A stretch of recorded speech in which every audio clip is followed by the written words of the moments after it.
തിരുവനന്തപുരം പരുത്തിപ്പള്ളി റേഞ്ചിൽ രാജവെമ്പാലയെ പിടികൂടി. പാലോട് ആര്യനാട് സെക്ഷനിൽ നിന്നാണ് വനംവകുപ്പ് ഉദ്യോഗസ്ഥർ രാജവെമ്പാലയെ പിടിച്ചത്. Beat forest officer Roshni, section forest officer Pradeep Kumar എന്നിവരുടെ നേതൃത്വത്തിലാണ് പാമ്പിനെ പിടികൂടിയത്. ടി.എസ്. ഹരികൃഷ്ണ വിവരങ്ങളുമായി നമുക്കിപ്പം ചേരുന്നുണ്ട്. ഹരി, പാമ്പ് ഇപ്പോൾ എവിടെയാണ്?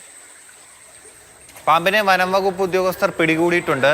RRT സംഘത്തിന്റെ പക്കലാണ് ഇപ്പോൾ ആ പാമ്പ് ഉള്ളത്. അതായത് ആ ആര്യനാട്, പേപ്പാർ ആ ഭാഗത്തൊക്കെ ഇതിനു മുമ്പ് പെരുമ്പാമ്പിനെയൊക്കെ പിടികൂടിയ വാർത്തകൾ നമ്മൾ റിപ്പോർട്ട് ചെയ്തിട്ടുണ്ട്. പക്ഷേ രാജവെമ്പാലയെ പിടികൂടി എന്നുള്ള ഒരു വാർത്ത ആദ്യമായിട്ടാണ് നമ്മൾ റിപ്പോർട്ട് ചെയ്യുന്നത്. പ്രത്യേകിച്ച് ആ പരിധിയിൽ പരുത്തിപ്പള്ളി റേഞ്ച് ഓഫീസിന്റെ ആ പരിധിയിൽ നിന്നാണ് ഇപ്പോൾ രാജവെമ്പാലയെ പിടികൂടിയിരിക്കുന്നത്. അതായത് ഈ ഒരു കുളിക്കടവാണ് പേപ്പാർ ആ ഭാഗത്ത്. ഒരു കുളിക്കടവിൽ ഒരു പാറപ്പുറത്തായിരുന്നു ആദ്യം ഈ രാജവെമ്പാല ഇരുന്നത്. അങ്ങനെയാണ് നാട്ടുകാർ വനംവകുപ്പ് ഉദ്യോഗസ്ഥരെ വിവരം അറിയിക്കുന്നത്. വനംവകുപ്പ് ഉദ്യോഗസ്ഥരെത്തി അതിനെ കുറച്ച് പണിപ്പെട്ടാണ് അതിനെ പിടികൂടുന്നത്. നമുക്ക് ആ ദൃശ്യങ്ങൾ കണ്ടാൽ അറിയാം.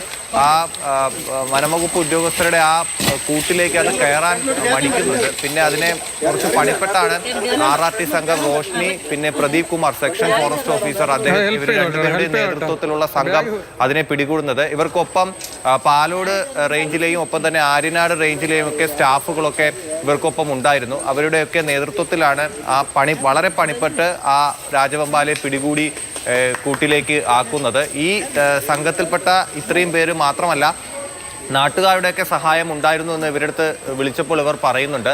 മാത്രമല്ല ആ കുളിക്കടവിൽ പത്തി വിടർത്തി നിൽക്കുന്നു എന്ന് അവിടുത്തെ ആളുകളുടെ സംസാരിച്ചപ്പോൾ, അപ്പോൾ അത്രയും ഭീകരമായ രീതിയിൽ നമുക്കറിയാം രാജവെമ്പാല എന്ന് പറയുന്ന പാമ്പ് അത് എത്രത്തോളം അപകടകാരി എന്ന് നമുക്കറിയാം. അപ്പോൾ അതിനെ അത്രയും പണിപ്പെട്ട് കൂട്ടിലാക്കുകയാണ് ഉണ്ടായത്. ഇപ്പോൾ RRT സംഘത്തിന്റെ പക്കലാണ് രാജവെമ്പാല ഉള്ളത്.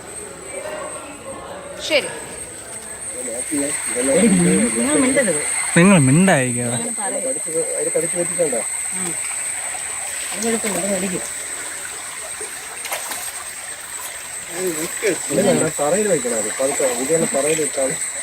കൊണ്ട്